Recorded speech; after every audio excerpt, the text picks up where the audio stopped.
The book of Isaiah, chapters 15, 16, and 17. A pronouncement concerning Moab. Ar in Moab is devastated, destroyed in a night. Ker in Moab is devastated, destroyed in a night.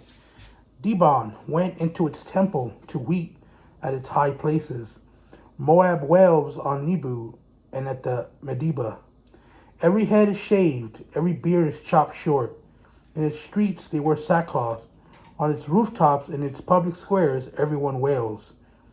Falling down and weeping, Heshbon and Elealeh cry out. Their voices are heard as far away as Jahaz. Therefore the soldiers of Moab cry out, and they tremble. My heart cries out over Moab, whose fugitives flee as far as Zoar. To Eglath Shelishiyah they got up the accent of Luhith weeping. They raise a cry of destruction on the road of Horonaim. The waters of Nimri are desolate. The grass is withered, the foliage is gone, and the vegetation has vanished. So they carry their wealth and belongings over the wadi of the willows, for their cry echoes throughout the territory of Moab. Their wailing reaches Eglaim, their wailing reaches Beer Elim. The waters of Dibon are full of blood, but I will bring on Dibon even more than this, a lion for those who escape from Moab, and for the survivors in the land. Send lambs to the ruler of the land, from Selah in the desert to the mountains of daughter Zion. Like a bird fleeing, forced from the nest, the daughters of Moab will be at the fords of the Arnon. Give us counsel and make a decision. Shelter us at noonday. With shade that is a dark as night, hide the refugees. Do not betray the one who flees. Let my refuge stay with you. Be refuge for Moab from the aggressor. When the oppressor has gone, destruction has ended, and marauders have vanished from the land. A throne will be established in love, and one will sit on it faithfully in the tent of David, judging and pursuing what is right, quick to execute justice. We have heard of Moab's pride, how very proud he is, his haughtiness, his pride, his arrogance, and his empty boasting. Therefore let Moab wail, let every one of them wail for Moab. You who are completely devastated, mourn for the raisin cakes of Ker Harazeth, for Heshbon's terraced vineyards, and the grapevines of Sibmah have withered. The rulers of the nations have trampled its choice vines and reached as far as Dezar, and spread to the desert. Their shoots spread out and reached the sea. So I joined Dezar. To weep for the vines of Zibmah, I drenched Heshbon and Elealeh with my tears. Triumphant shouts have fallen silent over your summer fruit and your harvest.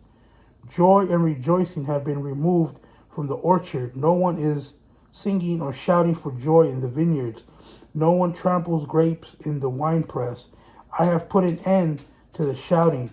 Therefore I moan like the sound of a lyre for Moab, as does my innermost being for Ker Heres when Moab appears and tries himself out of the high place and comes to this sanctuary to pray. It will do him no good. This is the message that the Lord previously announced about Moab. And now the Lord says, in 3 years, as a hired worker counts years, Moab's splendor will become an object of contempt in spite of a very large population, and those who are left will be few and weak. Announcement concerning Damascus. Look, Damascus is no longer a city. It has become a ruined heap. The cities of Arior are abandoned. They will be placed for flocks. They will lie down without fear. The fortress disappears from Ephraim, and a kingdom from Damascus. The remnant of Aram will be like the splendor of the Israelites. This is a declaration of the Lord of armies. On that day, the splendor of Jacob will be fade, and his healthy body will become emaciated. It will be as if a reaper had gathered standing grain. his arm harvesting the heads of grain, as if one had gleaned heads of grain in the valley of Rephaim. Only gleanings will be left in Israel, as if an olive tree had been beaten. 2 or 3 olives at the very top of the tree, 4 or 5 on its fruitful branches. This is the declaration of the Lord, the God of Israel. On that day, people will look at their Maker and will turn their eyes to the Holy One of Israel. They will not look to the altars they made with their hands, or to the Asherahs and the shrines they made with their fingers. On that day, their strong cities will be like the abandoned woods and mountaintops that were abandoned because of the Israelites. There will be desolation, for you have forgotten the God of your salvation. You have failed to remember the rock of your strength. Therefore you will plant beautiful plants and set out cutting from exotic vines. On that day that you plant, you will help them grow, and in the morning you will help your seed to sprout, but the harvest will vanish. On the day of disease and incurable pain, the roar of many peoples, they roar like the roaring of the seas, the raging of the nations. They rage like the rumble of rushing waters. The nations rage like the rumble of a huge torrent. He rebukes them, and they flee far away, driven before the wind like a chaff on the hills, and like tumbleweeds before a gale.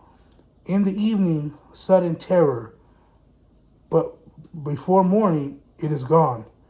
This is the fate of those who plunder us, and the lot of those who ravage against us.